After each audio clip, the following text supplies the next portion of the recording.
Did you know that the book Les Miserables by Victor Hugo was forbidden in several countries because it was considered revolutionary and subversive? Victor Hugo was born in France in 1902. He was a poet, novelist, and dramaturg. He was considered a national hero. His work deals with social and humanitarian themes.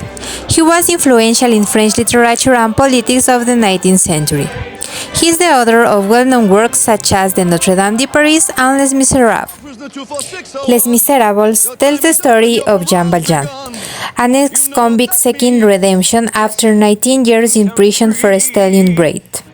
Valjean breaks his conditional liberty and reinvents himself as a successful businessman and major. He is tirelessly pursued by Javert, an uncompromising police inspector who represents the law without compassion. Jean Valjean promises to take care of Cosette, daughter of Fantine, an exploited worker who symbolizes the suffering of the marginalized. Cosette, who embodies the innocent, grows up and falls in love with Marius, a young idealistic revolutionary. During the rebellion of 1832, Valjean saves Marius from the barricade, demonstrating his moral transformation.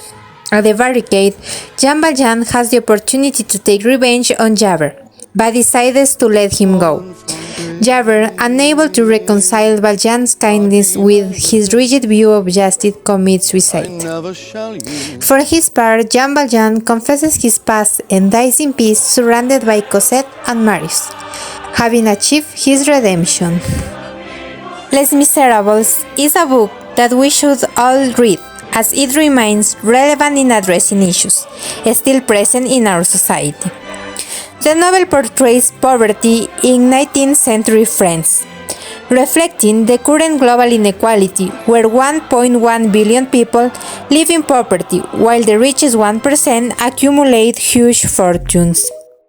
Jean Valjean, imprisoned for stealing bread, only prospered thanks to the generosity of a priest, not because of his merits. This resembles how today many super-rich owe their fortunes to inheritance, tax breaks, and favorable policies, rather than to extraordinary work.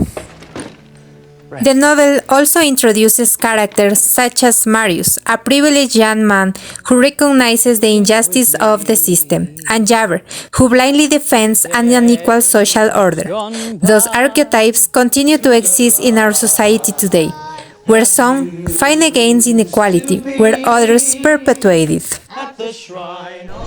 Les Miserables is a great book, but unfortunately, it is also a reminder that we have not yet been able to achieve the ideals that many revolutions set out to achieve, such as social justice, elimination of poverty, and equality. If you have not yet read this book, I invite you to do so.